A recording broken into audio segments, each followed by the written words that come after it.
at panig sa katotohanan. Ito ang Radyo High School AM, Radyo High School AM, ang himpilan ng bawat mag-aaral.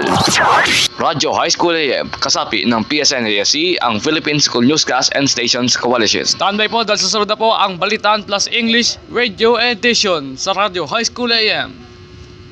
Live from the Radio High School AM studio, this is Balitaan Plus English Radio Edition with their servant, Arkin Juan David Cubiao. Good afternoon, Philippines. This is the first edition of Balitaan Plus English Radio Edition. This is your servant, Arkin Juan David Cubiao. Can be heard on Radio High School AM, Radio High School FM, and also on DCNC Radio Patnubay Internet, and also simulcast on Radio Manaroas AM and Radio Binakayan AM. For the headlines, Philippines and UK reaffirm commitment to rules-based order. The Philippines and the United States on The Philippines and the United Kingdom on Saturday reaffirmed the commitment to a rules-based international order as the two countries seek to build on the progress made in their bilateral relations. Philippine Foreign Affairs Secretary Enrique Manalo told reporters that following his meeting with visiting British counterpart David Lammy in Manila, that they exchange views in regional and global issues, determined to find more common ground and emphasizing our commitment to democracy, international law, and the rules-based international order. Lammy, who also met with President Ferdinand Marcos Jr. in Malacanang, added that both countries have stood together in supporting Ukraine and advocating for a free, open, Indo-Pacific region.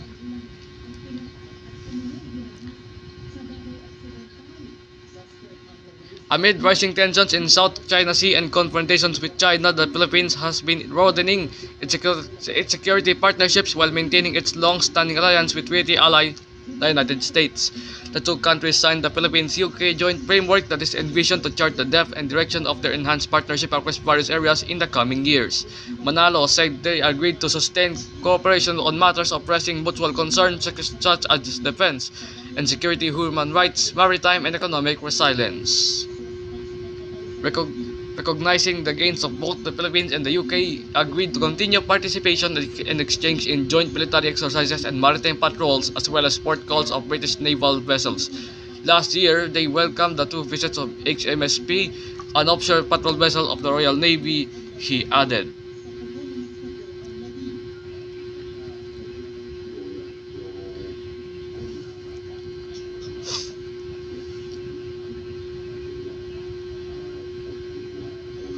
In other news, women's rights under attack and we must fight back, the UN chief said.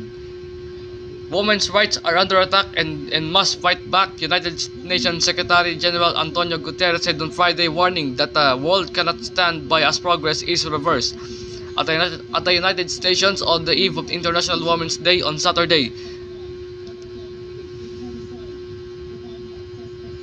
Guterres said centuries of discrimination against women were being exacerbated by new threats. Digital tools, while brimming with promise, are also often silencing women's voices by amplifying bias and fueling harassment, said on Friday. He urged that the world to fight back, stressing that gender equality was not just about fairness. It is about power, who gets a seat at the table and who is locked out, Guterres said. It is about dismantling systems that allow inequalities to fester, and it is about ensuring a better world for all, the report from Reuters. In other news, Vice President Sara Duterte calls for stronger laws unity to protect Filipino women. Vice President Sara Duterte on Saturday called for stronger legislation and a united multi-sectoral approach to ensure the protection of the Filipino women from violence and abuse. In her message on International Women's Day and National Women's Month, the Vice President urged the nation to work together to strengthen laws, improve access to justice, and support survivors of gender-based violence.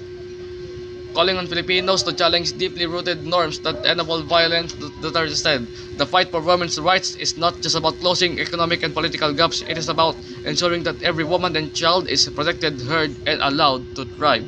She highlighted that the Filipino women are at the forefront of change in the government service, innovation, and strengthening communities. Gender-based violence, including domestic abuse, online exploitation, and trafficking, remains as a persistent barrier to women's empowerment, the Vice President said. Meanwhile, in his International Women's Day message, Senate President Francis Escudero urge Filipinos to keep fighting for social equality and women's rights. A heartfelt tribute to all Filipino women for their contributions to the advancement of the nation. And you just heard the full edition of Balitaan Plus English Radio Edition. This is your servant, Arkin Juan David Gabayaon. See you on next Saturday. Love. And you just heard the full edition of Balitaan Plus English Radio Edition.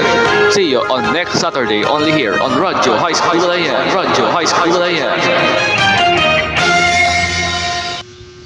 2 taon na